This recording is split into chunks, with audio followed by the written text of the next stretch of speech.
the mental institute. Okay, I'm gonna start streaming here with the placeholder image. Oh Uh, yeah, I was gonna say I know you said that we should have images with the avatars in for the. oh yeah, we will take it during the tour. Yeah. So hold Should I on. keep Slack open for this or?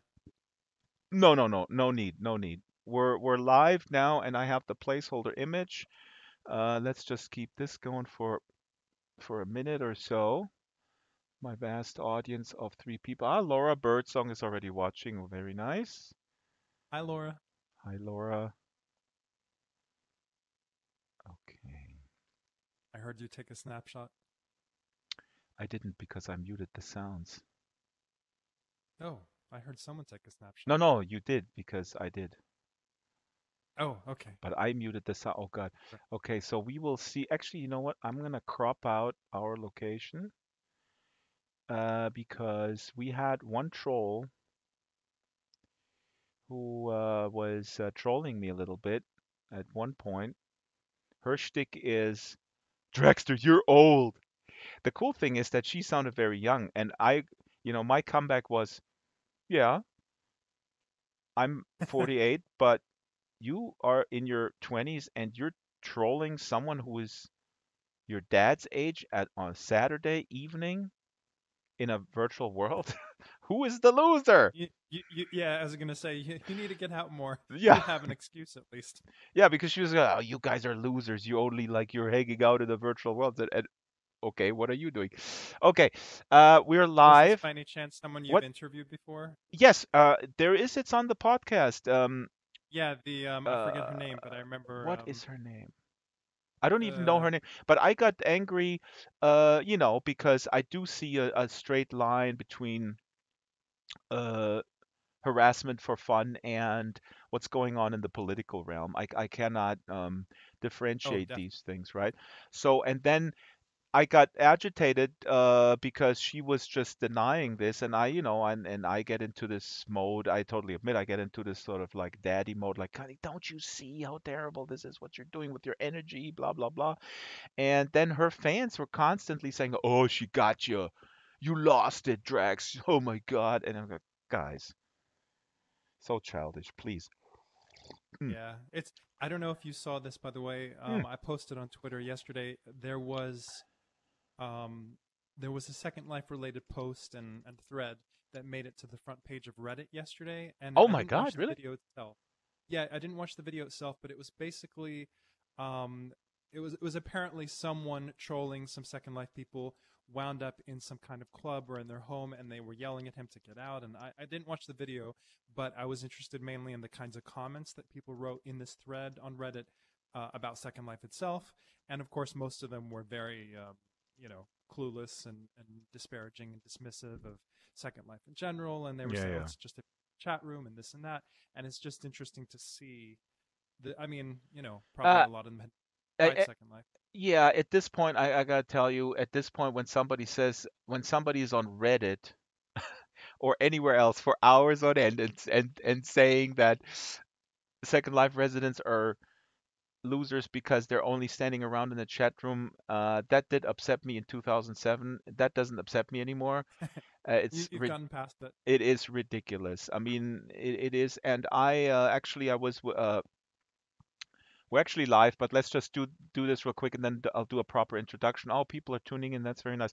Um, when I visited Philip Rosedale for this documentary, and the second time, and Facebook is in a lot of trouble. And the interesting conversation that Philip initiated was that he said, "Don't you feel vindicated as a Second Lifer?" And I go, "What do you mean?" He says, "Well, you know what?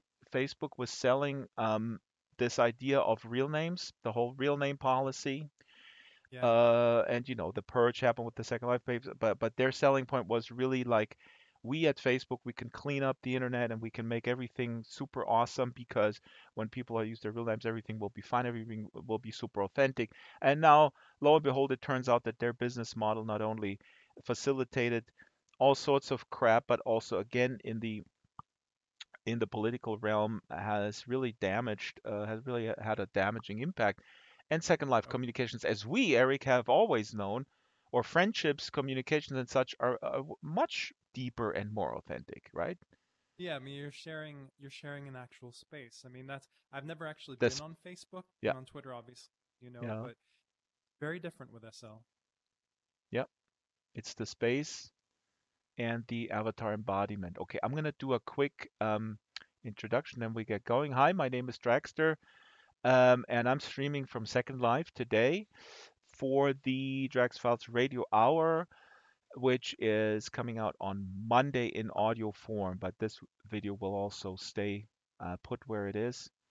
And my guest is Erik Mondrian, student at Hello. CalArts, very prestigious. Hello, Erik. Hello. Thanks for having me. I wasn't aware that they take furries at CalArts, but I applaud them. This is cool. Yes, no, they have a strict furry acceptance policy. Yeah, they have the absolute the diversity at this particular college is just is admirable. Now, Erik, I let you introduce yourself, but basically you did your Master of Fine Arts thesis using Second Life and using machinima. But maybe you could give us a quick introduction of who you are. You're a longtime resident since 2005. You have been very active in various ways, but I would like to know uh, what are you studying at CalArts that made it possible or made you think of using Second Life in your thesis. CalArts is also, for the folks who don't know, a very prestigious art college. If I'm not mistaken, a lot of quite famous people, Pixar founders, or I mean, this is like a pipeline from college to the upper echelon of Hollywood animation in some sense, right? It is, yeah. We're most known. I mean, it's a small school. It's about 1,500 students. It's up in Valencia, north of Los Angeles, and we are most known for the character animation department. So John Lasseter, Rich Moore, like a lot of people from Pixar. Like I said, Rich, who directed the Wreck-It Ralph films. Um, we have a lot of animators that are kind of most known as our alumni, but we have 6 schools. So the institute actually teaches visual art, dance, film, theater, music, and then something called critical studies, which is where the creative writing program is housed. So it's a very diverse school in terms of what it teaches and also in terms of the people that come hmm out of there. But yeah, we are most known for the animators. Before we go into what you were into your thesis, um, let me bring up the audio a little bit. I think people are indicating you're too low, but I'll do this on my end. Hold on. And what I was wondering now with, I mean, we just talked before that Second Life is sometimes being seen by various constituencies in a negative light. And the interesting thing is that people from the gaming field or animation, they also their particular sort of dismissal of Second Life often evolves around like the graphics. Now, before we go into your MFA, did you ever have any type of pushback, or how open were you with your Second Life sort of involvement? And did you get any pushback from fellow students who were like, "Yeah, why are you wasting your time um, in this video game from the 90s?"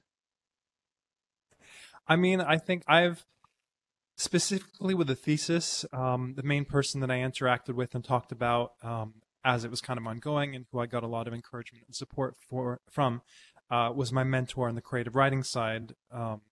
And aside from that, before in various classes, I'd brought up Second Life a lot. I've done little demonstrations here and there in some classes where it might be relevant. I've used it as an example in some classes I've taken. I actually taught a couple of short, intensive 2-week classes last January and the January before about Second Life there at CalArts, which was quite cool. But so I mean, I've That gotten is people who are interested. I wouldn't say I've gotten pushback, but I've definitely gotten that kind of cool. reaction of, oh, this is interesting, but they don't quite understand it, and they kind of they want to know more, but it's still puzzling somehow.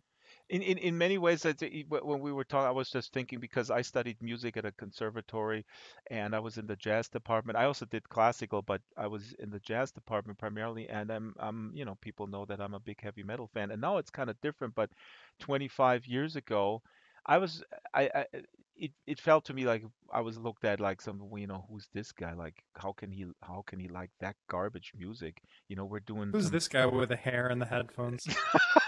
I didn't have headphones back then. Okay, so again, uh, now take us through your thought process. What are you studying? How long? And now, what is the core of your work here?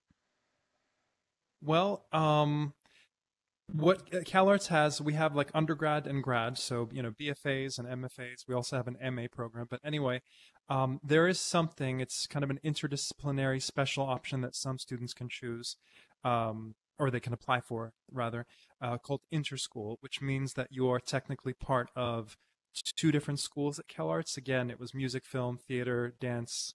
Um, Visual art and this critical studies. So I'm actually interschool, which means I belong to the School of Music, where I'm doing a program in voice arts or vocal performance, and then Oh, also critical studies, where I'm doing the creative writing. And that all those two things basically come together as one dual MFA. It's one degree, but again, it has those two focuses. And then they also have something. It's an additional concentration that you can take called integrated media, which is very much for those who use technology in some form in their work or would like to. And so I'm doing all of those three things basically. I've been at CalArts way too long, but especially with the encouragement of my mentor on the creative writing side. For creative writing, you tend to do a final thesis project, of course, hmm. which will maybe be like a manuscript of some kind. Could be poetry, could be fiction, could be nonfiction.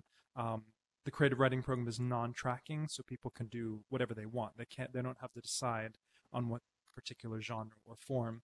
But so what he said, and I of course wanted to do as well, was some kind of thesis that involved all three of the things I was doing at CalArts. Right. So I wasn't just doing something that only addressed, creative writing, let's say. So this was first and foremost an attempt to involve um, one, all three of the things I was studying at CalArts: voice, writing, and again this technology-focused integrated media. But also something that would kind of pull from my years, as you said. I've been in Second Life since 2005. I've been in virtual worlds in some form or another. Long before that, I've been online for like 25 years almost, in various chat rooms and worlds and games and things like that. So I wanted to do something that kind of felt like me and pulled all of those things together somehow as much as I could. This is amazing. This is the perfect place. Okay, now what is it all about? I mean, you delivered in a form of various machinima that you narrate, but what is the content? Why should I watch these? What have you found? What is new? I What is mean, the insight? the inside. Oh, I wish I could say. No, I mean, one of the things I've kind of I tend to explore a lot. Like I love socializing too, and places like Second Life, and talking to people like you or whoever it might be. But one of the things I've always done in this and other virtual worlds is just been fascinated by the places people make, Hmm. and exploring them. Of course, not all of these places stay around. I mean, some of them disappear. So earlier, I think it was last year, I had started filming. I got one of those Space Navigator 3D mice thing, and I started doing some Second Life machinima, just doing fly-throughs at various spaces to document them, to kind of show them um, from a different angle, especially for people who maybe weren't in Second Life. They could get this kind of, um, visual tour through a particular space.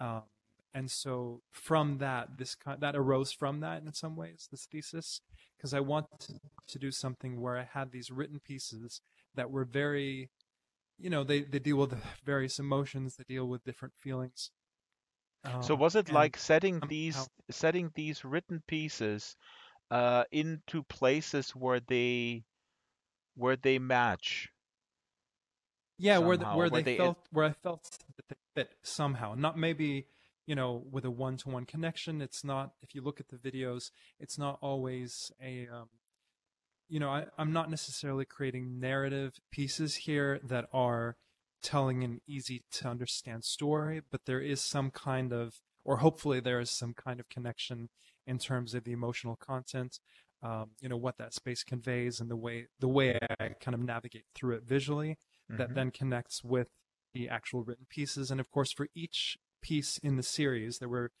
10 in all, or 11 actually, if you count the artist statement as well, which turned into its own kind of lyrical art film almost. But I also manipulated the sound in all of the pieces. So I recorded my voice, I recorded myself doing this kind of spoken word performance of the pieces I had written, but then I also, using this program Audacity, had gone in and filtered, added certain effects. So each piece, there's a different quality to the sound, to the voice. Um, just as an example, for the second video, Escape, which I I was guess we'll just go gonna to that say place. because so the folks who are watching this live, they're not gonna see it. You were gonna link to your YouTube channel, but for the podcast listeners, I would actually like to drop in the video number 2, which is fairly short and maybe gives a good idea of what you're doing here in terms of, is this piece inspired by the place, or is the place chosen after the piece was envisioned, and that kind of relationship. So tell us a little bit about the piece, and then I'll drop it in into the podcast. Sure, and where we are right now, of course, is Ritsuki Kojima's Cathedral of the Builder in New Babbage. This was for the very first piece in the series, Ah, Making. maybe we should go And into the second piece then. We should go into the yeah, place. I'll give you the link for that. I was just going to say this particular piece, or the written piece for this space for the cathedral, I Yeah. actually wrote specifically with this cathedral in mind. It was the first video I filmed. It was kind of where the thesis began, and so yeah, this place in particular inspired the piece I wrote. Some of the other later videos, I already had text in mind for them, so it was kind of different for each video. Ah, okay. So it goes both ways. So it's a piece. Some pieces are specifically written for places, and others are written, and then the place was searched for you as the wanderer went around and Exactly, found yeah. So it something. kind of very. I'm just camming around a little bit. So this is in New Babbage. I'm gonna cam out here. I don't know how my draw distance is set. But then yeah, great. Let's go to the set of your second piece, which is called the second video, which is called Escape. I And just sent you the link for that. I'll also here it teleport you is, when I get there. Blake C. And we're gonna go to Blake C. Siren's Isle. And here we go. For recording purposes, I of course For have. long, not for long, just for a week, but even that. Oh, interesting. Hello, folks. Oh yeah, we seem to have a few other people here. Yeah. Oh, there's stuff going on the beach. So stuff is rezzing in. And hello, folks. We're of course in a public place. We can. We're not. We don't want to disturb you guys and disturb the peace. Eric, we can just walk over here a little bit, maybe, and then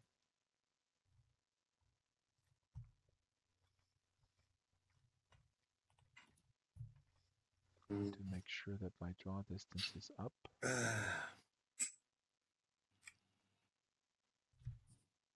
Yeah, this is definitely one of the more populated places, I Mm. think, of the locations I Oh, filmed. wow, yeah, there's a whole bunch of people here. I'm gonna bring their audio down. That's fine. So Eric, just tell us a little bit about how this came together. This piece is called But Escape. he's selling from Yardley. Yeah, this actually, Hmm? oddly enough, in some ways, this is almost one of my favorite of the pieces, despite the fact that the video itself is so simple cinematographically. It's just one shot.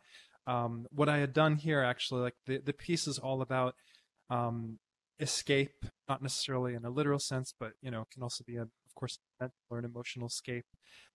And I love this space because of this is actually one of the kind of public places in the Blake Sea that the moles the London Department of Public Works kind of create as an interesting site that people can go to. The crashed plane over here, Hmm. the evidence pilot, of course, the pilot survived and took up residence on the little beach here. Again, it's all kind of fictional, but it adds a little bit of local color and atmosphere. But what I did actually, because of this piece and the nature of it, I actually used one of the wind light settings to make it, if you look in the video, it's completely foggy, the details obscured, Right. and that fit very well with the text itself. And then the audio for it, if you listen then to the audio, I actually applied a filter to make it sound almost as if you were hearing someone radioing for help. So it's Hmm. very distorted, and so it has that quality to the audio. Hmm. And what does escape mean? It's interesting. I mean, the first thing that comes to my mind, escape is the constant drumbeat that I still hear in relationship to Second Life, is that Second Life is escapism or virtual worlds in general, and it's just all a waste of time. What is does that word conjure up for you? I mean, that's definitely part of it. I think a lot of the pieces, they definitely have, there's a certain relationship, and especially because of, like I said, my years in virtual worlds and also this integrated media concentration, and just the fact that the creative writing program at CalArts, uh, like I said, it's is housed in something called the School of Critical Studies, which encourages, kind of critical thought and analysis of your own work as well. So I think a lot of the pieces do have that kind of sometimes tangential relationship to virtuality, and so this piece definitely was intended to say something, or at least kind of relate to that idea of virtual worlds as an escape, and is there what's the value of having that kind of escape? Is it an escape? I mean, there are so many people, especially as I was saying in that Reddit thread that I saw yesterday, where people are saying, oh, this is only for people who don't have a first life, or they have no life.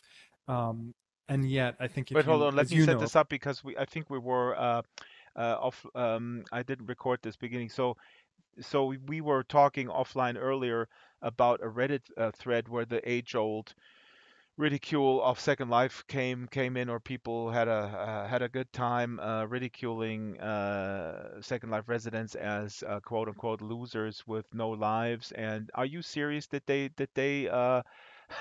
they reanimate the dreaded old like First Life, Second Life? Oh my God, Oh, these oh people yeah, have no, no lives. totally, totally. People Jesus. people were saying all sorts of things. One was just, oh, it's just a fancy chat room. That was one of the nicer things people said. No, it's as you know, I mean, there's always, lately especially, there's always that moment where Second Life will come up in the mainstream somehow, or in some kind of discussion forum, or maybe someone will write an article about it, and inevitably, if you look at the comments, there's always going to be people who are saying, oh, is that still around, who uses it, and then often without ever having even been there or seen what the world is like or what people make there, they'll be like, oh, that's, like you said, that's just for losers, that's for people who have no life. Ah, escape. I know. No, and I think that's the thing, though. I think what I also tried to show with this series is, just a tiny portion, a tiny little bit of the diversity of the spaces that people create. I mean, if you look at the videos, they're all fairly different locations. I mean, it's incredible to see. Again, as you yourself have seen, there's such a diversity of people, of places. Um, but yeah, it's not kind of always understood by people outside of it what actually goes on here, or what you can find here. This is amazing. So for your thesis, you were able to embed your writing in space. I mean, I'm talking to several authors right now for an interview show that I'm doing in Sansa, primarily, just sort of a one-on-one interview show. And every time, I think about, you could actually have a reading in a setting of your book, basically. You could have a performance in a space that is reflecting the themes of the book, or anything, or a I, poetry reading. I, And people generally don't understand that. And in that sense, what you're doing is really a wonderful homage also to the written word. That's sort of my pet peeve. I'm really kind of afraid that we just lose that in an audiovisual madness, overwhelming sort of, desensitization and all that. But the way you're doing it, and the way it can be done, is to really bring this totally together. Exactly. Yeah, and I love what I see you on Twitter posting this all the time, of course, and then about various books that you're reading. And I think I love all of it. Like I do love movies, I do love the kind of audio visual, but since a very young age, I was that kid, and my mom will attest to this. I was that kid that brought books with me anywhere. Like we would go out, and Hmm. I don't know how old, but we would go to see friends at a restaurant, and I would never be comfortable unless I had at least one, maybe two or three books with me, and just sitting there and being able to read, or at least having the opportunity if I felt like it. So I'm definitely kind of in your boat where I love reading, but again, I love cinema. I love the machinima that people have made Yeah. specifically with Second Life, and I think it was just interesting to try to blend those together somehow, and bring that together. Like you said, that you could do your reading in a place that matched it. There are other Second Life authors whose work I'm really inspired by. There's if you know Huckleberry Hacks, he's Yeah. written series of novels. He's also done, poetry, and he has. I don't know if he does live readings in Second Life. I'm not sure about that, but I know that he does sometimes poetry that is kind of tied to Second Life image that he's made that he posts on Flickr, for example. There's also Arcrap Mariner, who does, I think it's the 100 word stories as well, Yeah. and various that he does readings for, or And I'm they do sorry, I readings. don't want to interrupt, but this is the beauty of Second Life. As we're talking here in the background, Lil Larson is driving up with one of these amphibian vehicles, Oh yeah. and Cherry Bomb and Fast Carb coming up with a little speedboat here, and Lil Larson is stealing their parking lot. If you're listening to this on the podcast, you will not be able to see it, but that's the beauty of these public spaces. I mean, these are public spaces, Eric, and you're going there, and we're going here, and we're filming it. I think that's another thing.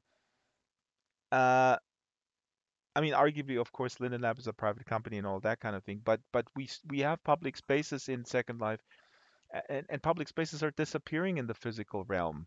I mean, I know you live Exactly. in the Yeah. Los Angeles area, and whenever I'm there, I enjoy going to Venice Beach. I'm just sitting there, I'm eating my poke, and I'm watching people walk, and I'm not, it's very commercial, and it's very, but it's full. It's also full of people, and it's pretty crazy, and I think Venice Beach is in some ways maybe a little bit like Second Life. I don't know. Yeah. Just The just Venice occurred Beach to is the me. second life of Los Angeles, maybe. No, Yeah. but it's true. I mean, here, like, I mean, there's that person over there who has the psychiatric help 5 cents, kind of like, is her name Lucy? And the Peanuts comic, I think, is a reference to that. The doctor is in Oh, a here. very crazy Right. space I'm over there zooming with in. the Yeah. and if you look in I mean, that's one of the things I will say in the thesis videos. I very intentionally didn't film people aside from myself in the very first video, and in the 10th video, and then of course you see me again in the artist statement as this little white fox avatar, not the one I'm currently wearing, but again an actual little animal fox. Um, but I intentionally didn't want to have people in the thesis, and that's also because part of it was this feeling of isolation, alienation, disembodiment. So Mhm. because of that, I kind of intentionally removed all signs of avatar-based life. Again, with those two exceptions. So like when I filmed here, for example, thank goodness the other viewers probably do this as well, but at least with the Firestorm viewer, you can temporarily de-render someone. Mhm. So all these people, whoever it was at the time I filmed, the big sailboats and the people standing around on the beach, I just went right click, de-render, right click, de-render, just so I got a Yeah. This is which a which is you can't do in the real world. Yeah, yeah, and then of course, sorry, I have to mention this. China Miéville's novel *The City and the City*, a must-read. It's kind of a crazy detective novel with the craziest world building ever. It's basically in a world where people live in a segregated city that is divided, but they still live together. Like it's not. geographically, it's basically in the middle of the street. It's a different country on the other side of the street, and people just learn to unsee people. So it's a very I just had to throw Interesting. that What in was there. it called? The city and the The city? city and the city, yeah. It's really a crazy sort of conceit how where this story takes place, and everybody and Tom Bernstorff, anthropologist for UC Irvine, recommended this to me, and because he's also said, this is sort of the downside of derezzing, in a way, that we don't are not confronted with it, and the book is kind of making a comment on us ignoring social problems pretty much. I think that's the underlying message. We go through a city, we are sort of conditioned ourselves not to see Yeah, we kind of homeless we people, or look the just, other way. yeah, we look the other way in many ways, to uh, I don't want to just blankly blame everyone. It's also really hard to emotionally grasp the hardship of everybody that surrounds us. So it's kind of a self protective mechanism in some ways, I guess. Yeah, I mean, I think that in some ways the thesis speaks to that because of the fact that it is intentionally, um, absent of life, absent of people. Hmm. And that is one of the things I think because sometimes I think it goes both ways. Sometimes you can be somewhere, you can be in life, you can be, moving through spaces and you Yep. can feel very much visible. Like you said, it's people look the other way. And I think even with people, sometimes you can kind of feel like you're there and you're seen, but you're not really recognized, you're not really understood, you're going through things maybe that people, even those close to you, might not really see. Yeah, And and so I they think don't that's the exactly. flip They side. don't see your what you're struggling with, because we're also conditioned to put on the face. And look at our avatars. Yeah. Your avatar doesn't even emote. I just have a permanent smile. I think Yeah, I you're can I like can actually change it Botox. to a frown, but Put that Botox furry. Botox fairy. Put that frown upside down, no? Oh my God, somebody just rezzed a floating house in the background there. Are we on the mainland right now? Technically, I mean, I guess the Blake Sea would be considered part of the mainland. It's connected to the mainland continents, so Ah, yeah, it's definitely one of the more interesting public spaces. It is fascinating though, just to see. I mean, if you look, like as you said, I mean, there's that person with the amphibious vehicle, but then there's several boats around us. There's that house that someone rezzed, a yeah, sailboat going by, a yeah. helicopter. Helicopter, yeah. Yeah, kind of amazing. This is something that I do mm, well, we'll see how Sansar develops. I hope that somebody, maybe even in the lab or somebody else, will maybe create some public Create something spaces. like this. Yeah, some Yeah. bigger landmass. It's absolutely possible. Okay, so oh yeah, I was gonna ask. Let's go to the next location, but I was also gonna ask. So when you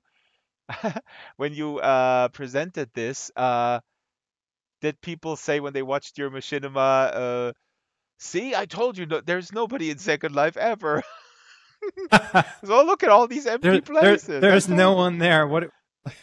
No, I actually I haven't gotten to. I mean, my mentor has seen it. My second reader, at CalArts in the creative writing program. I'm still waiting for some other people to actually look at it. I need to email people out. I mean, this has only been public. I'd been working on it all of last semester and Hmm.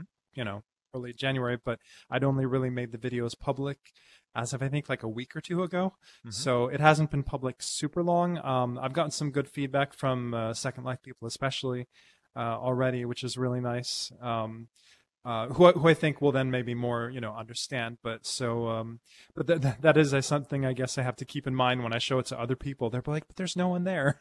What's the feedback? What's the thesis advisor? Is he, she in Second Life familiar with the concept? And you said earlier that he's very supportive of this effort. Yeah, I mean my I mean all the professors I've had at CalArts honestly, and all my programs have been amazing. But especially I was going to say in creative writing, my mentor is his name is John Wagner. He is a film theorist as well. So in addition to the creative writing classes he Ah, teaches, he is very much like he teaches classical and contemporary film theory. He used to teach at USC. I believe he has his PhD from USC Cinematic Arts actually from years back. But he was definitely one of the people that encouraged me as we were kind of going through and trying to decide, okay, Eric, what are you going to do for your thesis?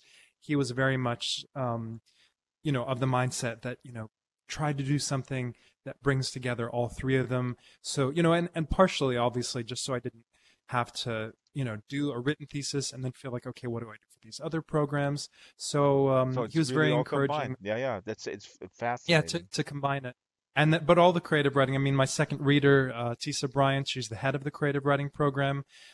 So I've had amazing classes with people. There's also a poet and amazing spoken word performer named Doug Kearney, who used to teach at CalArts, and I've taken poetry classes with him. So I think, and on the voice side, I could name tons of professors I've had, but my voice teacher, Carmina Escobar.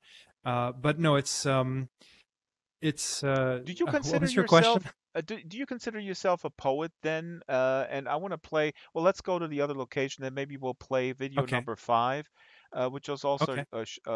a shorter one. Oh yeah, Uh, that was from Marianne's Space the Pen. that would be great. Yeah. I mean, all these are really great, and we're linking to it, of course, and people need to watch all of them. But I want to drop it into the podcast. Do you consider yourself a poet? In some ways, yeah. I mean, I consider myself many things. Um, I mean, a poet, a That's not songwriter, the even though I world haven't we really live in, shared. Eric. We are I not I here in the know. Pick Renaissance. We pick need to pick one pick thing. Pick one. one. You can either stock I shelves or scan articles over the scanner. That's it. I Not have both. never been able to. I have never Yeah. been able to say for sure like, oh, I am only one thing, which I think is in some ways why I am so appreciative of CalArts and the interschool program there, like I said, and the integrated media. I mean, the fact that I've been able to combine all these studies and study, classical voice in addition to kind of more experimental vocal techniques, creative writing of different kinds of different genres, integrated media. I mean, I've struggled a long time with having to choose one thing, and so somehow I just gravitated to this place where, I don't necessarily have to choose one thing. I can kind of be experimental and combine different things, which has been amazing, Mhm. expensive but amazing, to try to kind of figure out some other place for myself that doesn't feel quite as limiting. Because again, I consider myself a poet, but I also write songs. I haven't shared many of those yet. Um, I, I'm all over the place, basically. Mhm. I was just thinking of Schönberg because you were saying some experimental. I mean, Schönberg is already, mid 20th century, so it's in many ways old, but people still not. I think I'm gonna play Pierrot Lunaire as an outro because that was a Oh, that different would be way good. of using voice at the time, and Schönberg really pushed it wide open. I mean, if people are not familiar with Schoenberg, just look him up and get into Arnold Schoenberg, developer of the 12 Yeah, tone technique. And he's definitely been a topic of discussion in the music school at yeah, CalArts with his work. okay, let's go to for video number three, which is Okay, I sent called you a link again. Yeah, in the IM. this is the Sea Paradise Adventures Island. Let's see, and here we go. And for the podcast listeners, here we arrive in Sea Paradise Adventures Island. Um, and I see the message on my screen. Welcome to Adventures Land, Erik Mondrian. You must have correct clothes and proper behavior. The sim is for everybody. Thanks. And um, I believe Second Life is crashing. It's possible. Please bear with me. I'm checking if we're still streaming. Yes, we are. Uh, let's give Second Life another chance. No, doesn't want to do it. All right, so we're going to quit and throw to our placeholder image, and we will be right back. And again, my guest is Erik Mondrian from CalArts. student of many things, and of life and of Second Life since 2005. Unbelievable. Erik is a student in creative writing, and I just want to get this straight. The voice arts, correct? Voice arts, and it's not called digital media, but it's we have to ask him again what the exact nomenclature is for the third department. And Erik also, as he told me before we went on air, was that he actually legally changed his last name to Mondrian, which is kind of amazing. Pete Mondrian is a painter who painted with primary colors and very geometrical forms. Um, Actually, should dig up some photos from. Oh, Erik is calling me in Second Life. Here we go. Now, what's happening? Hello, can you hear me? Hello, hello, hello. Ah, wait, hold on. Let me. Here we are again. I will call you back, and here we go. One, two, three. One, two, three. Can you hear me? Can you hear me? We're now connected with a private call because we're on a SIM that has no voice, and I have no body. Let's try to call again.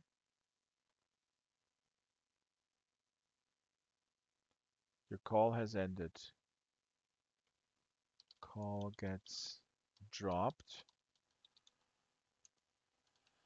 continuously. Hmm. All right. Let's try this again.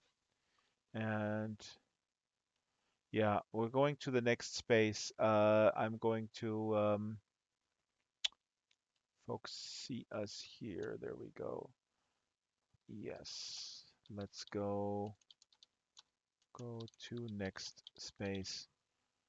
Oh boy, we're running out of time almost. This is video 4. Yeah, we have to. This is the space for video 3 called Again. The next space is called Time Portal. Oh my God, do I know where that place is? That's Joe's place. So here, uh, I should probably link this on the podcast as well. So because space number 3 for video number 3 called Again, we had some problems with voice. We're now in Time Portal. This is Victorian London. And let's see. Here we go. We're arriving. And let me check. Yes, voice should be available. One, two, three. Here's voice. Okay, Erik, can you hear me? Okay, I'm speaking.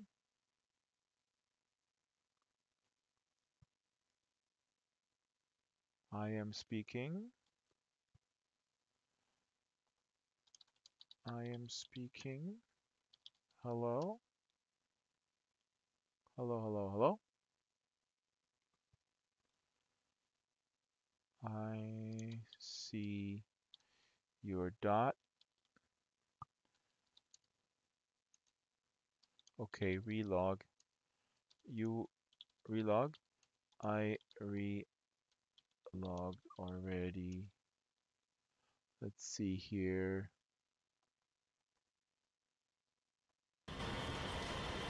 No, we are on for sure. Okay, here we are at Time Portal, and let me just reiterate if you're just tuning in. Um, the my guest today is Erik Mondrian, and he is a student at CalArts, and we are going through the locations that he used to make his master thesis in creative writing. where he used his writing and placed the writing in spaces made in Second Life, or maybe went to a space in Second Life and through the inspiration of this place wrote something and put these, broadly speaking, poems, place poems. Maybe this is a poem that functions with presence, with place making, and with avatar embodiment. Uh, I'm linking all the I'm linking the videos in the description. Can you hear me now? I can hear you. Yeah, great. Okay, good. I think it was stuck still on the voice call that we tried at the other space, so Yeah. that's why I wasn't in nearby voice chat. We have to put the pedal to the metal, which is a Yeah, I know phrase we're I we're running love. out of time. Yeah, we can go over a little bit, for sure, and I don't want to rush. But Yeah. then I also want You to go said to you were all the linking, by the places. way. Do you have the link to the playlist itself Yeah, where all the videos are? yeah. Okay, good. Um, so this is video number 4. This is time, time. This is Time Portal, and your poem or your piece is called Time. What does time mean to you? Time is time is an illusion, a confusion. No, I'm not going to recite my poem here, but it's yeah, no, there's this kind of cyclical aspect to it. Of course, of course, obviously, I chose Joe Yardley's Time Portal for this. I filmed specifically in these two buildings on opposite side of the street here that are more like factories that have these machines that Yeah, again we are can kind of go inside. Let's constant. go inside.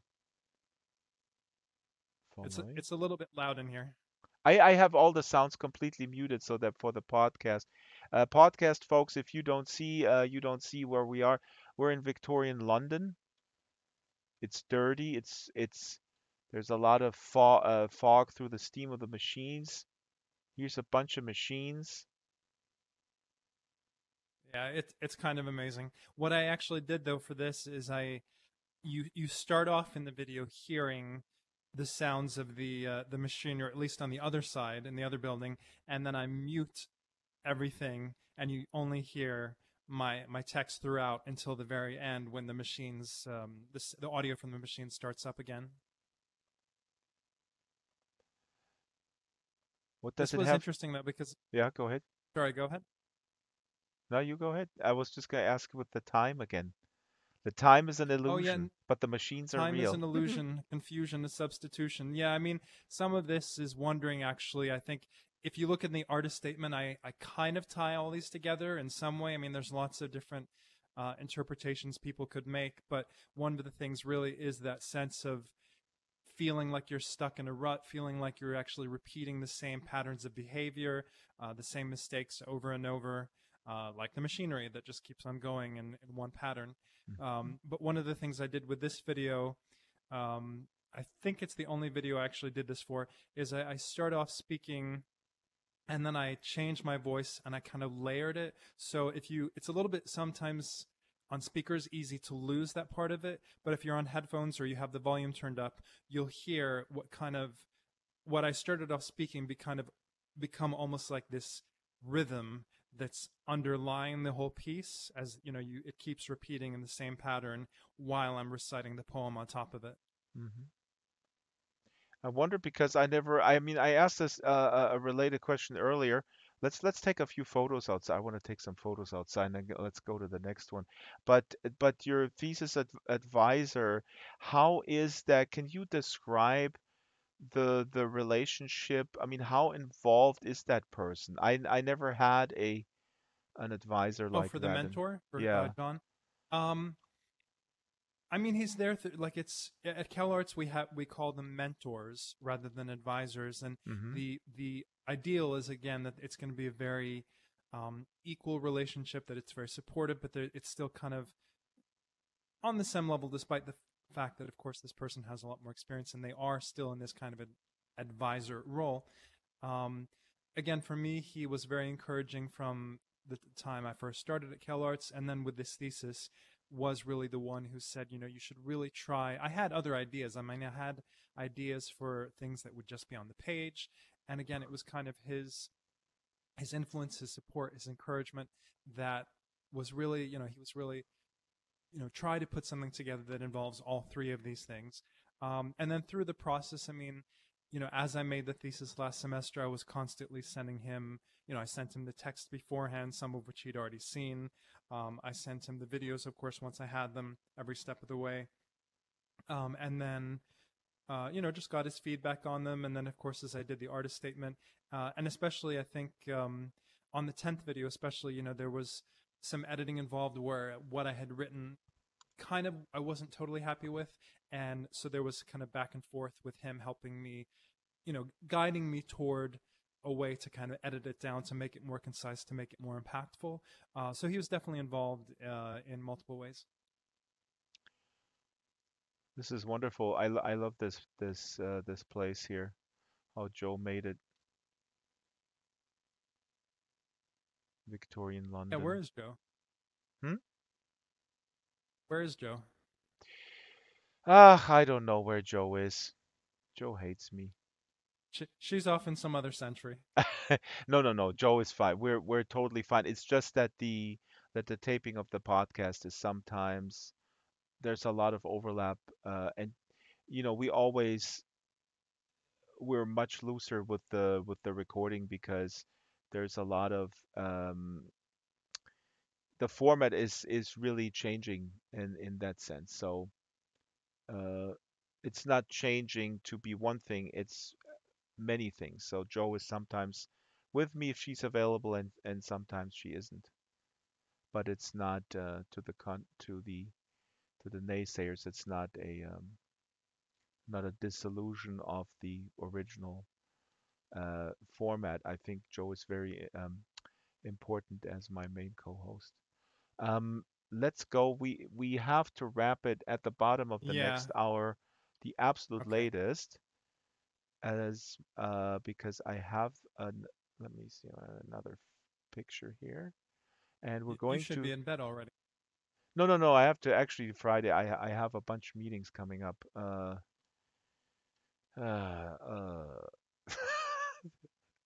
Drax, you need to clone yourself. I've sounded like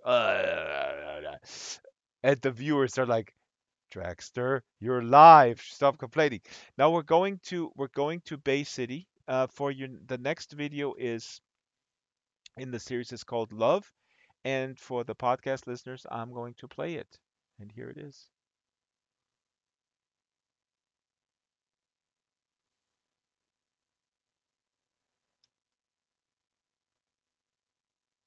So I'll edit this out. What is this poem Love all about?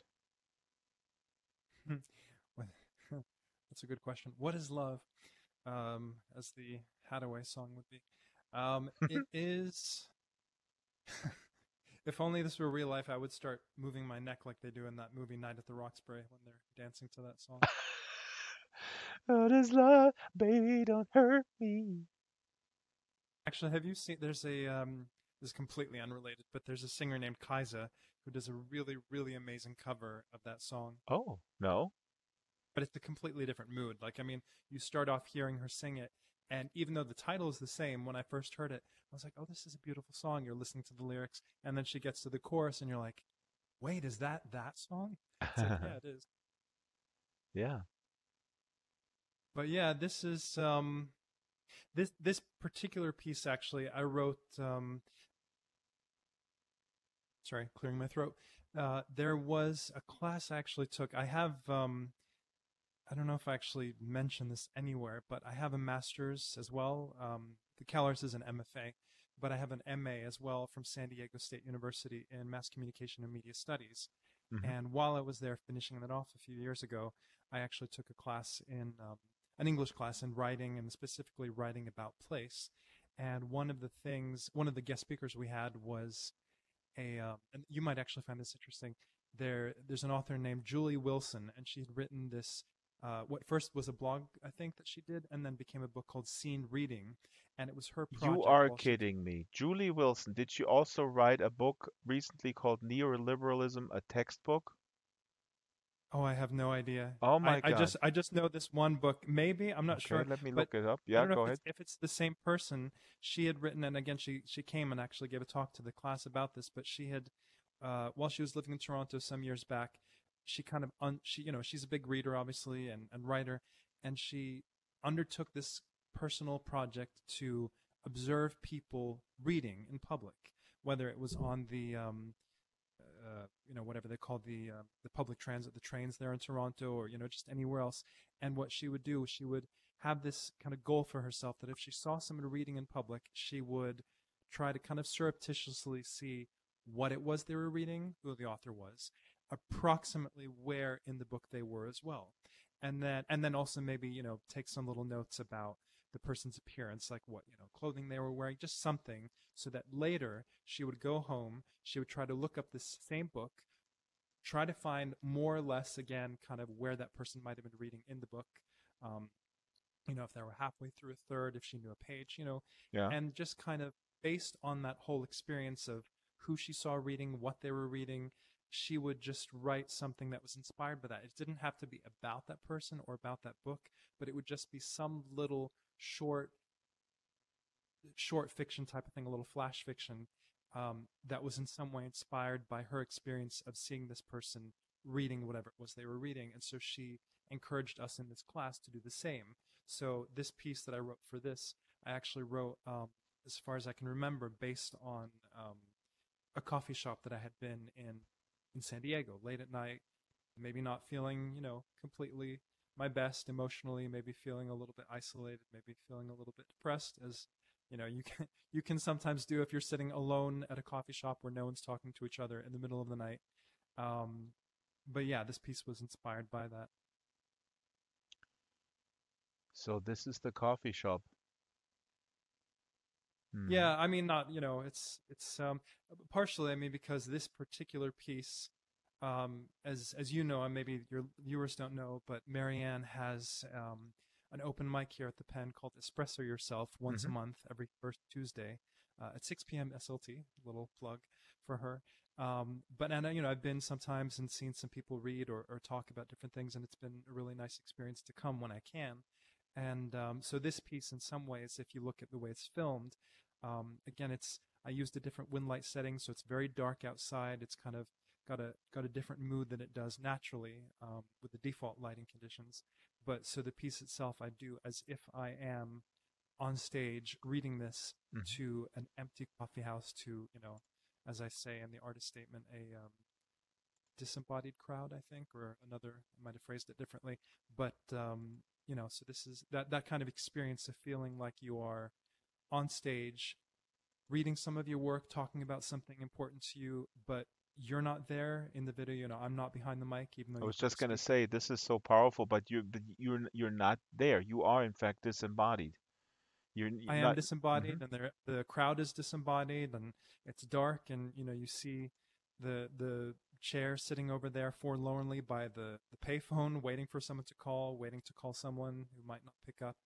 Um, I and mean, this the is lamppost incredible. This outside. is really incredibly powerful, and I don't know why I keep going back to this or harping on this. Maybe this is my own issue, but we know that I'm an advocate for machinima, and it always drives me crazy when people just dismiss Second Life machinima as sort of somebody who, can't differentiate between quality, just sort of want to be Pixar, and people don't even understand that these places are real, that it's really much more akin to, like you were saying earlier, exploring almost like or a form of tourism even, I guess, and filming yourself in spaces that exist rather than creating mm, spaces specifically to uh, for artif for artificiality's sake, and then tweaking it until the visual fidelity is very high, and then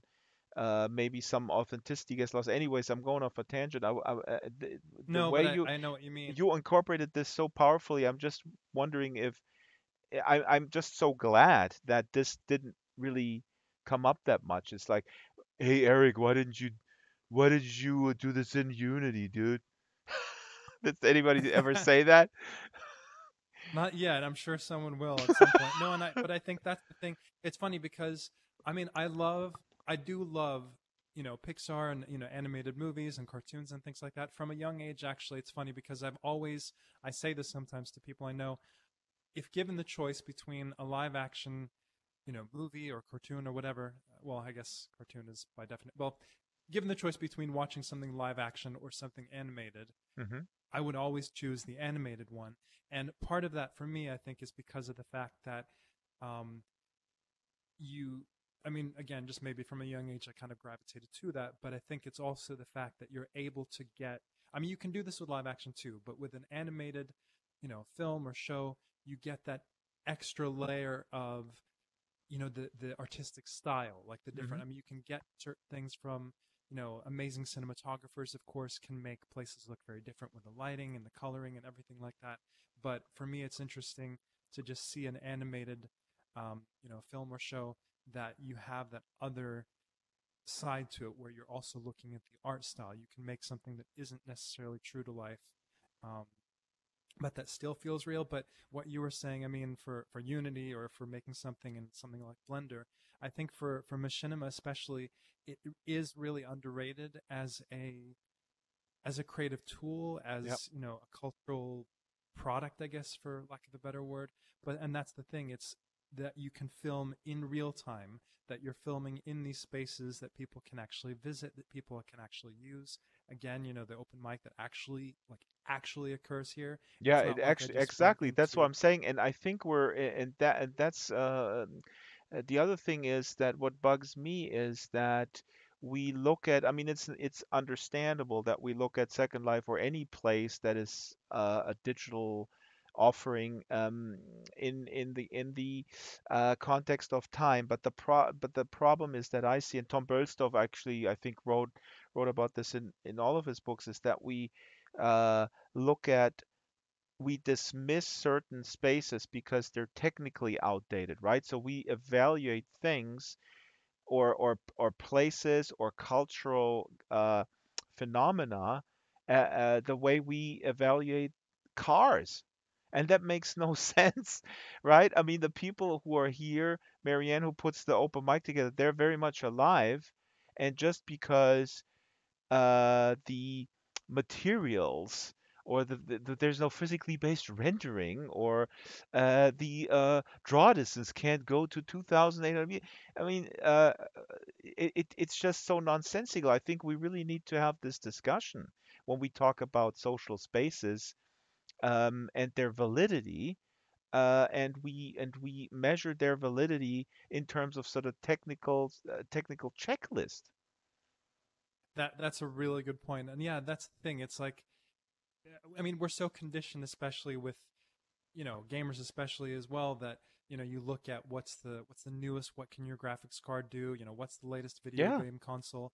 And I love, I mean, I have a PlayStation. I love to play some of the the high end latest games, and it's amazing to see what computer technology can do with graphics and everything. But then if you judge something like Second Life, let's say, and there are places nowadays that can look really amazing in Yep. Second Life graphically as well. Um, but I mean, if you judge it based on that, you're missing the point that these are spaces that people created, not a company, Yes. not a AIM company. They're social spaces sometimes, or private personal spaces that people have created I mean, that are sorry to meaningful interrupt. to them. So You're absolutely right, and I'm sorry to interrupt, but it just occurred to me that my mother's cousin, um, she found an actual Picasso print, and we verified it. It's from 1968, I believe. It's like a black and white series.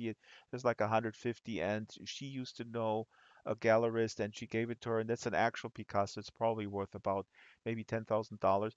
And it's almost oh as wow. if I were to look at this Picasso and go like, "Oh my God, look at these. Look at the sloppy drawing." I mean, this is an extreme example. Like, I'm gonna paint over it with my Sharpie. Or, I mean, It's it's not ridiculous. photorealistic, but Yeah, what it's was not he for, thinking? yeah. Yeah, I mean, it kind of reminds me of that a little bit, and it's very immature. Um, Yeah, I mean that kind of. actually, when you say that, it goes a little bit back to the thing I was saying where I love animation and you get that other art style because I think there is value in abstraction. My writing tends to do this a lot, and my professors have said this as well and acknowledge this, that I don't always write super explicitly sometimes, and then there's layers. I abstract certain things rather than divulging everything. But I think that's one of the things with animation is that you aren't trying to get something that is 100% true to life. Hmm. There's value kind of having a little bit of that distance, doing a little bit of abstraction with it, whether it's with the art style or again here with Second Life, where a lot of times we do try to get something that looks very realistic, maybe especially with avatars, but there's still that level of it doesn't need to be always 100% you know high fidelity. Well, sorry, not to name. I mean that No, I know, not I know. This not is in the a standard Phillips joke thing. with us in Sansar too. It's like, the visual, the look at this The how high high, fidelity, yeah, yeah, yeah. and then we go, well, no, let's not name that. No, no, It's like, but Philip, why did you have to name it that? I But think I he don't did mean that high on fidelity, the purpose so that platform. it's like everybody's saying it all the time. Exactly. Yeah. No. And so again, I don't mean high fidelity in terms of the platform, but like in terms of the visual fidelity, I guess I should say that it's it doesn't always have to be 100% true to life, photorealistic. But that's also, I There's mean, now value we're in abstract. veering into what is related to that I mean, this is a real thing. I mean, there is pressure in Second Life to look a certain way. And, I had a That is meeting true. Yeah. earlier for this. I'm doing a series on people who found love and relationships in Second Life. And then, and somebody said, oh, yeah, my avatar is really old, it's from 2007. Should I change it for your video? And I go like, no. And, then somebody in my head says, like, the cinematographer in my head said, yeah, maybe Yes. you should, Change it. but yeah, but then this conflict, it actually makes no sense because what is the story that I want to tell? Do I want to tell an authentic story of this person, and that's how the person represents itself? I don't force people in a documentary to get a freaking facelift before I start shooting the documentary. I mean, it's different if I shoot a fictional a sci-fi or whatever, a stylized fictional narrative. That's a different story. Yeah, yeah, but it's like, okay, go down the block to Bay City, have virtual plastic surgery somewhere, And and then we can come start back when filming. Yeah, you're mesh. yeah, yeah, yeah, yeah. Do a mesh audition. Let me look at these bento hands. Hmm. Yeah, let me see. Okay, no, and I mean, I But think there's you haven't upgraded. You're no, completely, you know yeah. what? That's a big thing. I was talking with someone about the other day, um, that when I started in Second Life, March 2005, very briefly, I don't remember for how long, I had one of the classic human avatars. Then I discovered Luskwood, which is, one of the oldest, or I think if not the oldest, Hmm. furry community, possibly any community still around. Hmm. And, found their store, bought this Fox Ave. And since then, that's been me. I've changed clothing a few times. I now have a mesh shirt finally. But other than that, I mean, I still have my prim head. I still have my prim tail, my paws. Thankfully, it still looks okay. I mean, I think someone was telling me this. I forget who, but it's true. Some of the older furry avs, they Yep, hold up a little bit better absolutely. graphically. Yep. And there is a very distinct aesthetic about this, which to me looks uh, purposeful. You see, I mean, some stuff just Yeah, looks yeah. purposeful, and some stuff looks like a mistake or something outdated or something that was half baked. This really doesn't. It's a distinct personality and aesthetic that fits in really well in a purposeful way. We're getting I completely off guess a that's the tangent. trick. This is actually Oh really yeah, good though. No, no, I yeah. don't mind. I mean, we just have to You have to wrap go to other places. in 15 minutes, and you have 11 Okay, films. Well, not counting the statement, it's 10. Let's hop through these other. Let's see if we can do in 15 minutes. okay. We'll go through The the next. the sixth piece, Purgatory, I filmed at Black Bayou Lake, which was Jade Coltai. I should have been mentioning, but I guess it's in the video descriptions, of course. the map links and the creators, which you said you were linking in the Yeah, yeah. podcast. I'll But link that too, and um, I'll extract it and put it in the blog post and put them all in there. I'll embed them all in the blog post. cool. Number And six is yeah, I called was going to say Black Purgatory. Bayou Lake is no longer around. Jade Coltai and Serene Footman, they create these different spaces, have them up for a certain time. People take photos, they make machinima, and then they take the Sims down. So Black Bayou Lake actually doesn't exist anymore. So we could either go to, which I haven't actually been to yet. They made another place called Rumu, I think, or Rumu, but that's not actually the place I filmed at. So if you Then want to, we could let's skip not go straight there. ahead. People, please watch Okay. Purgatory and enjoy. And then we're gonna go to Stray, which is video number 7. That is at a place made by Roxy Fiorelli and Darth Klein, Sanctuary by the Sea. Here we go. I'm clicking and I'm teleporting. And this poem is called Stray. This really, let's see if we have voice. Yes. We have voice. Cool. So what is this story about? Stray. Well, Stray was actually um, Love, Stray, and Purgatory were all actually texts that I had written for that English class at San Diego State.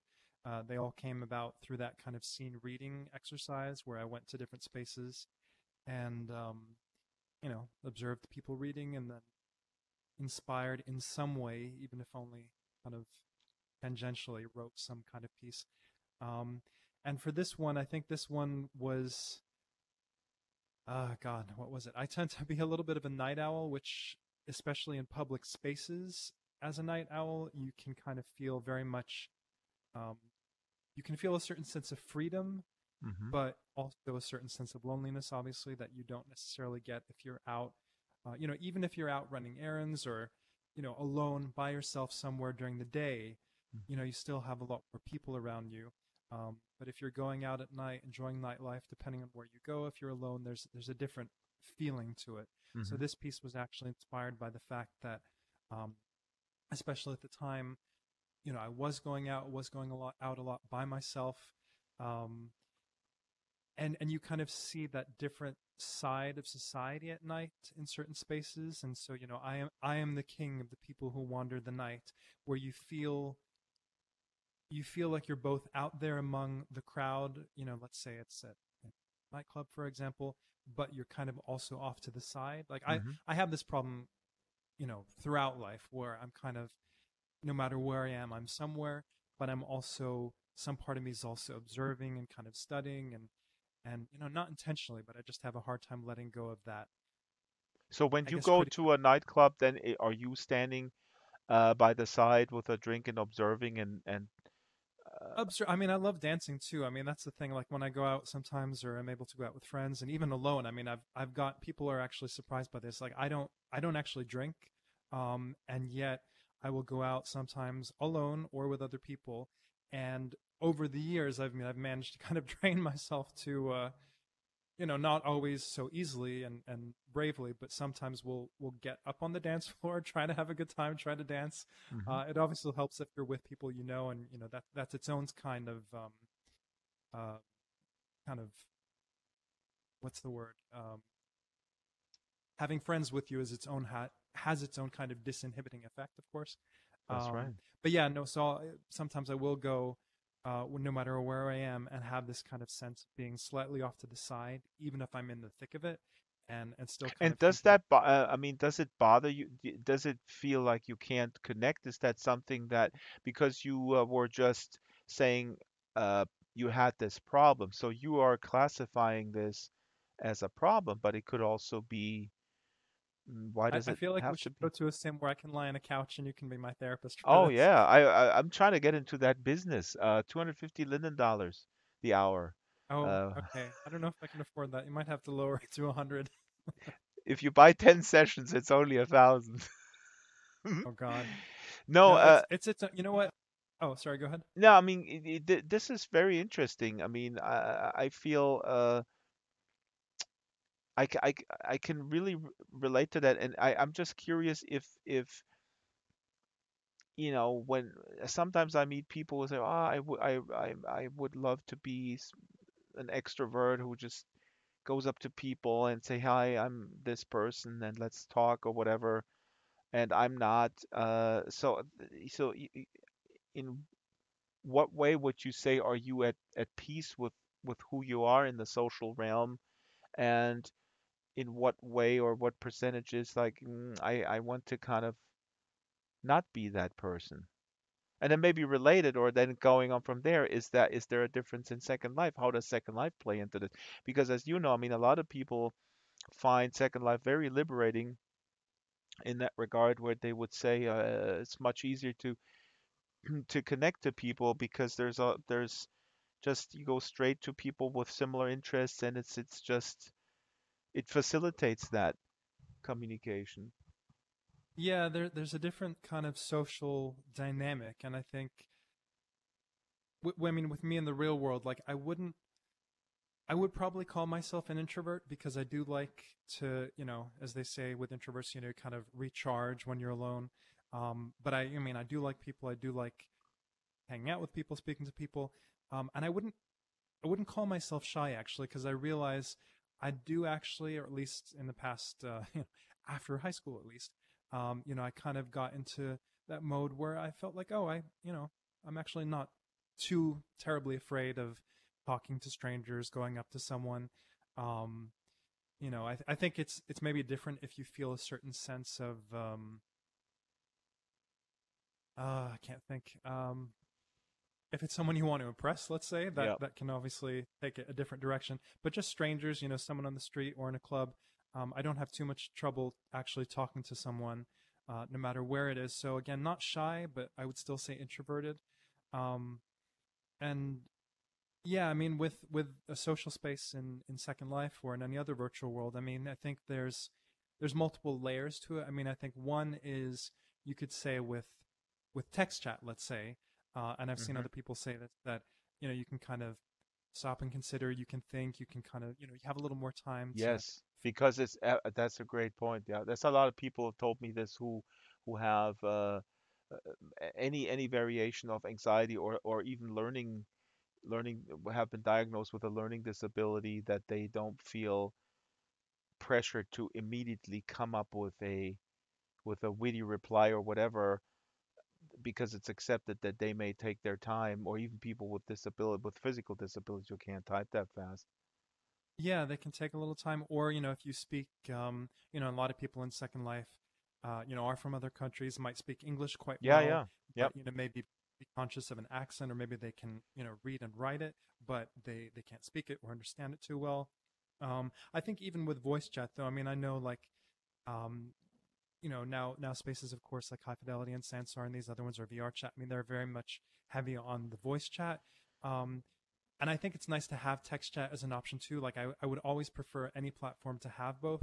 But I think even with voice chat in a virtual space, there's also still that kind of beneficial distance, I guess you could say, where you might be speaking in voice, and of course it's easier if you're in around a group of people that you're comfortable with. But even with voice, even though there's more of that kind of real time dynamic. You kind of have to, you don't have as much time as you do with text, let's say, but you still have less of the kind of body language to worry about. Like you're not worried as much about, facial expressions or Yeah. body language, at how you look. So I think even with Yep. voice, still helps people in a virtual environment to come out of their shell a little bit and, communicate in a way where they're able to focus on one aspect of communication. I mean, of course, a lot of people, like you said, in virtual spaces, they might have anxiety. They Yeah, might have.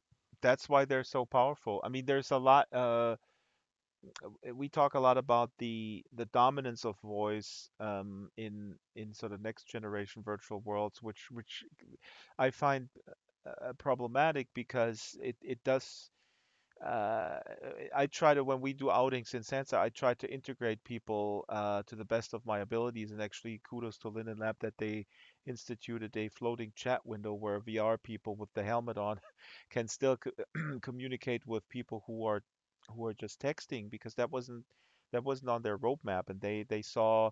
as they realized, hey, wait a minute, there's actually some people who don't want to use voice for very legitimate Yeah, or who reasons. can't speak. I Oh, mean, can't who want to exactly, be able to have, yeah. exactly. I think that, I mean, it is tricky. Like, I do recognize that it is tricky, especially now with VR, to find a way that, um, brings together text chat, brings together voice chat, has it so it's doable for both people, whether you're on desktop or in a headset.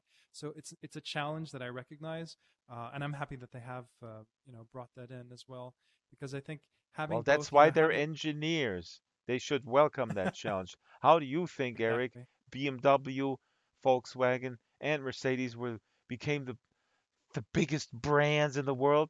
Because they had good engineers, that's why. And because They're they like the cheated on their engineers of New emissions. Babbage. What? What? No, I was going to say I was thinking of when you said engineers, I just think of the engineers of New Babbage, which I think is Yeah. their group of administrators for the that virtual Yeah. city. Okay, let's go to the next place. So this is called Okay, Stray, straight. Yeah, because and just to you're a, note this yeah? um, this particular building that I filmed in, it's this abandoned swimming pool building that was made by Piraya or Pira Novikov of Nomad Games and Novelties. Um, and it's supposed to be actually, in the video you see, of course, inside it, the pool building itself was actually based, which I didn't know until I looked up Piraya's Flickr page about it, was based on one of the abandoned pool buildings in Pripyat in Ukraine. Yeah. That was Where one of, Chernobyl happened. near the Chernobyl. Yeah, Yeah. exactly. And also this, just kind of a shout out, Roxy Farinelli and Darth Klein. They have these two mainland Wow. regions which together are Sanctuary and Sanctuary by the Sea. Darth actually, unfortunately, I learned passed away in real life, of course, at the beginning, or at the end, I think, of October. So it was right out, like a week after I had filmed this, and I had no idea.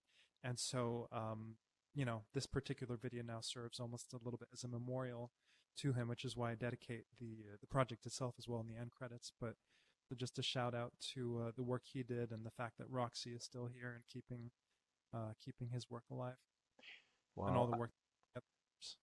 I'm camming inside, so people, when you watch this video, that is accompanied, if you're just listening to the audio, I will also put some stills from the video out here. This swimming pool, overgrown with vegetation. Uh, wow. Uh, it Yeah, is it is quite something amazing. else, really. I met This a guy who was doing whose father was one of the marketing people at the Chernobyl nuclear plant, and he's trying to get financing to complete a 360 video documentary of Chernobyl, and he has a few clips. I met him at a VR conference a few years ago, and he already filmed a few clips, and it's quite amazing. You can watch it in the Gear VR or even with cardboard. Um, that would be amazing. there's a bunch of uh, older women. They have gardens right next to the plant. They're growing vegetables there, and they just live Right? there.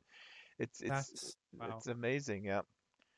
And he was It's thinking about building something, accompanying the documentary with a virtual space, either in Sansar or High Fidelity. And I don't know how far that guy. I have lost touch with him.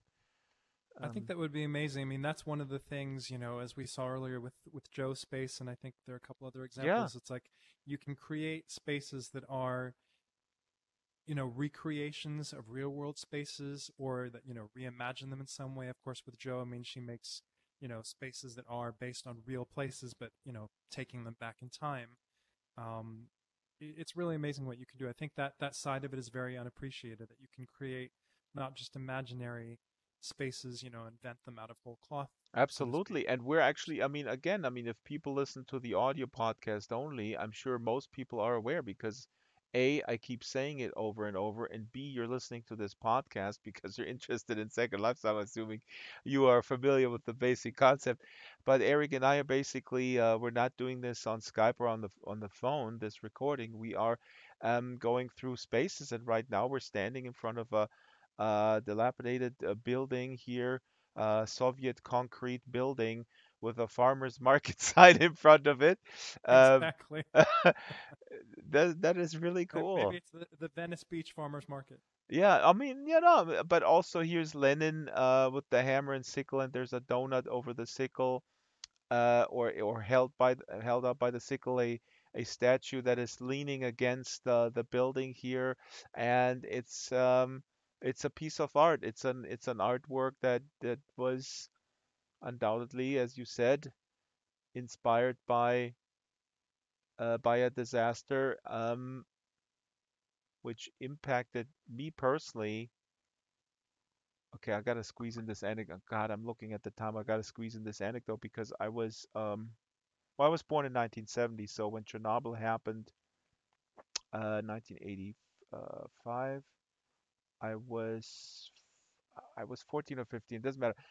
But we were told in Germany, we were told like, oh yeah, this is pretty bad, but no worries. Uh, just eat your vegetables and stuff like that. My mom had we had vegetables in the garden, and then I believe like 1 week later, they said, maybe just don't eat the vegetables that you Hold grow. off on the vegetables for now. Exactly. So it was my first sort of conscious exposure to public crisis management, where it's like it goes from, hey, it's pretty bad, but it's not for us to worry about, to very quickly, oh shit, we should be worried, you know. Yeah, it's. I think we tend to forget that the planet Is is is one one planet. planet. Yeah, Yes. we're kind of all in this together. I mean, it sounds trite, but it's like Yep. we are affected by things that go on, you know, a half a world away. Um, Yeah. and yeah, it's very easy to be like, oh, that doesn't affect me. I mean, I do have to say, just living in Los Angeles, I feel very far away from a lot of the bad things that you know that happen. Yeah. But we have to kind of remind ourselves that you know even here in Hollywood, as they say in American Idol, um, it's and I Even love LA, but it's like it does feel sometimes like, I mean, LA has this kind of mystique around it, which is very different when you actually live here. I mean, it is a real place, despite the fact that it's also very much a kind of imaginary. yeah. LA is a virtual place in some ways as much as a real place. Well, I can But yeah, tell you no, when it's I actually enjoyed when I moved around. When I lived in LA, I moved, I think, 10 times. I think that may be quite normal. You just live in an apartment complex and then leases something. You're like, yeah, I might as well go somewhere else now. And when I lived in Eagle Rock, in the Eagle Rock area, and things have changed yeah. and things have gentrified. My wife was in Echo Park in the 90s, and now that is so gentrified. I mean, it's unbelievable, but I enjoyed Eagle Rock a lot because it was really a mix of people and just much more sort of working class, I guess, generally speaking, or just normal people who are not in the Yeah. industry. But I was surprised that you said you feel far away from the bad things that happen. I mean, the last videos I saw with the fires coming out of Well, I mean, LA, yeah, that but was pretty I, apocalyptic. That was like it freaking was. Roland Emmerich 2012, the day after tomorrow kind of stuff. Yeah, and I mean, when I say bad things, I mean more like, certain conflicts and certain things that go on around the world. I mean, here, of Yeah, course, LA is no stranger to natural that's disasters true. or Yes, yes, I see. man-made Yeah. disasters. But yeah, no, as we like to say, even though despite all the rain we've had lately, Los Angeles, it does have seasons. Our seasons are fire, drought, earthquake, and riots. Are our four seasons. So it's I'm born and raised in LA, so I'm a little bit biased, but it is no, we have problems obviously, but I think it's still, and I mean, this may not actually just be an LA thing. I think a lot of times, um, no matter where you live, but I think this is maybe a particular problem in the US, especially, that sometimes we're not always so aware or understanding of the troubles that people go through in other Yeah, parts I come to the conclusion now at my advanced age, that of your it's advanced age. no, I mean we have to. It's a matter of consciousness and it's a matter of empathy.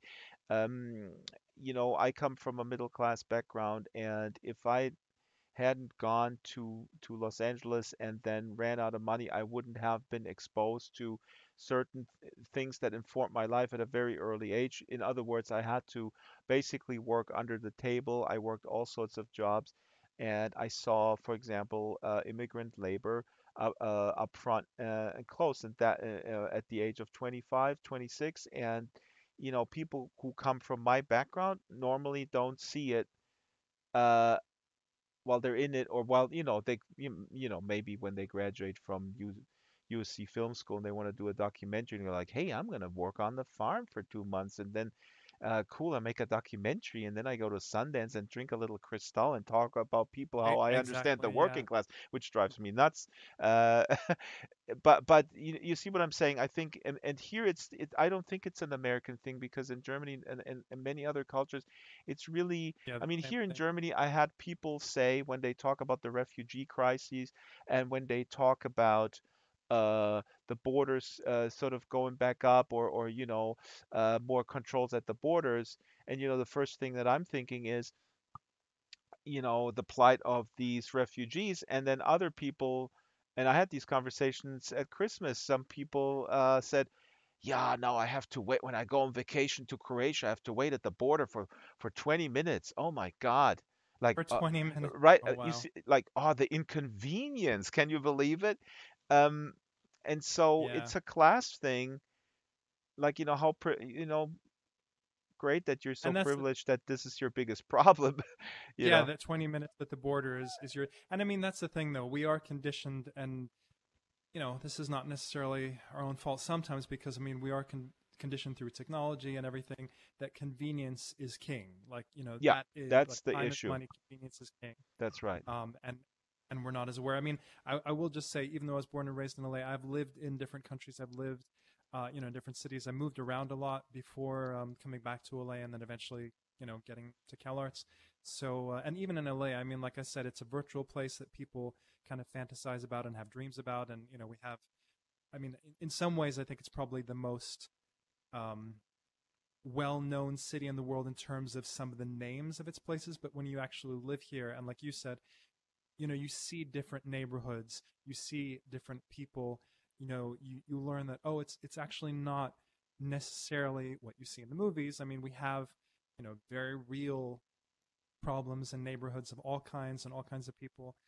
And I was going to say that's what I appreciate about CalArts too, is that even though it is a small school, and it is, from the outside you could say, oh, it's an expensive, privileged art institute, but a lot of the people that go there are not super wealthy. There are all kinds of people that go there and that are struggling, and it's a very diverse community, both the students and the professors, and so it's kind of, you do get to see people of all kinds, and kind of interact with people of all kinds, which is what I appreciate about Second Life too. I mean, it's a very international, you know, world, and you get to kind of. I mean, you're in Germany. I'm in LA I right think now. that I think this is really fascinating, because I think you're so right about this. And it's funny you call LA a virtual place, but you also compare. I mean, I would totally compare Second Life to LA in good, the bad, and the ugly. I mean, Exactly. it's the Yeah. most diverse place that I ever encountered in my lifetime. It's also the most beautiful place. It's also the most creative place. It's also the ugliest place. Everything at the same time. Yeah. It has everything under the sun, so to speak. Um, with the exception of really bad winters. Yeah, and it doesn't have Oxnard Then we anymore, which create is winter. not in his. Then we can just get a snow machine. Okay, now we ran out of time, Eric. Your Okay. last words here, and then I'll put all this. I'll record an outro. Your Sounds last. good. Yeah, I mean the spaces that we missed is just actually the last three. It's Rose Borkowski's The Inevitability of Fate installation, Kaya Angel's Angel Manor Estate, and specifically the Opera House there that I filmed in. And then the 10th video, actually, because the artist statement, basically, which is the 11th video, draws film stills and film clips from all of the previous 10 videos. So I didn't actually record anything new for it. The actual text is new, of course, and I speak over all of that. But yeah, and Do the you 10th want video, to? I was going to say. Okay, these let me do stereotypes. sorry, let me do this cleaner because then Sure, I'll sure. re-record my voice. Um, so Eric, do you want to summarize as we close your artist statement or a variation thereof? What what would you like to see done with these with this art that you put out there in the world? Because I I would like to think get when an people Academy put art Award. out in No, the okay, sorry, say that again. I said I The would like first to get an I would like to thank the Academy. No, I'm not going to get an Oscar for this, but it would be nice. Mhm. Should have a category for machinima, actually. They really should.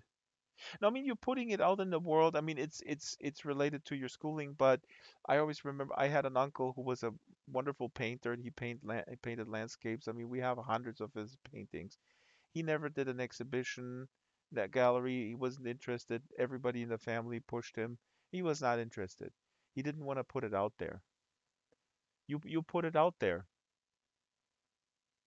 I did. Yeah, I What do mean, you I could hope? have, um, aside from the recognition and the acclaim, no. It's I do have a problem, not a problem. Let's say I have. Uh, it is a challenge to put stuff out there for me, because I am in some ways, in many ways, a perfectionist, and I mean, I went through these texts and the videos and the audio, over and over and trying to kind of get it the way I wanted to, and eventually, managed to get it to a point where I felt like, okay, I can share this. I wouldn't be too, embarrassed to share these. So the fact that it's gotten good feedback is amazing. I could have just left it as a thesis, submitted to the CalArts library on a DVD, and be done with it. But Hmm. um, again, I really wanted to share it, and not just kind of for my own sake to share my work, but like I said, because I think that it's, as you do with the Drax Falls World Makers. I mean, it's important for us to actually share a little bit more of our own perspective and show people in whatever way we can that, hey, these spaces exist, these creative, these social spaces, these platforms like Second Life, and now what you're doing with Sansar, and of course High Fidelity and all of them. I mean, they are these spaces where people create, they come together, and in my own small way, through my writing and the audio, and then combining it with the films of some of these places, um, just feel like I can kind of create a new artistic project while also bringing a little more attention to them, um, and saying something about virtuality in general, hopefully through the pieces themselves as well. I really believe so. I really believe you created something that is new in the sense that it combines a kind of a preservation of spaces. Uh, your take on these, I mean,